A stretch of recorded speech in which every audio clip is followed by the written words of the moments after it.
नमस्कार किसान भाइयों, इंडिया प्रेस यूट्यूब चैनल में आपका स्वागत है। किसान भाइयों, आज के वीडियो में बात करेंगे दिसंबर में बासमती व अन्य धान के भाव में कितनी तेजी आएगी। क्या धान के भाव तेज होंगे या धान के भाव में बनेगा डाउनफॉल। किसान भाइयों, आपको बता दें कि 11, 21, 17, 18 जैसी प्रीमियम किस्मों के भाव अपने निचले स्तर से लगभग 400 रुपये तक तेज हुए हैं। हालांकि बासमती चावल में अभी कोई बड़ी तेजी देखने को नहीं मिल रही।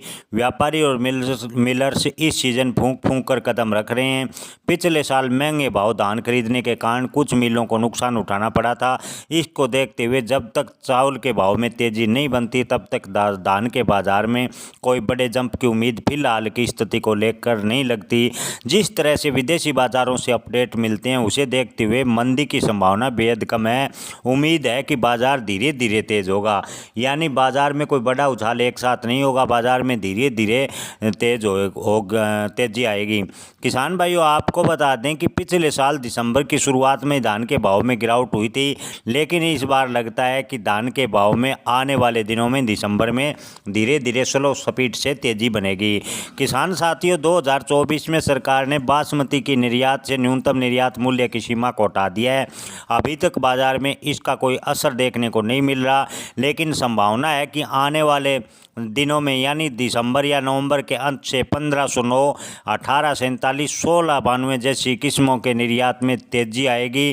किसान भाइयों, जल्द ईरान ने बासमती आयात से प्रतिबंध हटाना जा रहा है और ईरान को भारतीय सरकार चावल निर्यात करेगी। ऐसे में 1509 के भाव लगभग 3500 से 3700 रुपये तक जा सकते हैं। जहाँ तक 1401 या PP1 जैसी किस्मों के धान की बात है तो इन्हें थोड़े दिन तक होल्ड किया जा सकता है, क्योंकि इन दोनों किस्मों के भाव बेहद ही ज़्यादा पिट रहे हैं। इनमें तेजी की उम्मीद आने वाले दिनों में बनती दिख रही है।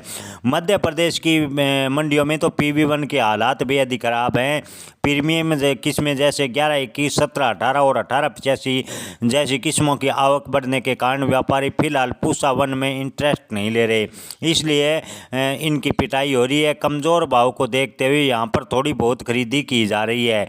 किसान भाइयों, आपको बता दें कि माल को होल्ड करना चाहते हैं तो उन्हें आपको बता दें कि स्टॉप लॉस की स्ट्रेटजी को फॉलो करना चाहिए, यानी 15-10 दिन बाजार को देखें और बाजार में स्लो तेजी का माहौल लगातार चलता रहता है। यह माहौल बाजार में स्टेबिलिटी की तरफ इशारा करता है, इसलिए ज़्यादा डरने की ज़रूरत नहीं है। धान के भाव में कोई बड़ा डाउनफॉल एक साथ नहीं बनेगा।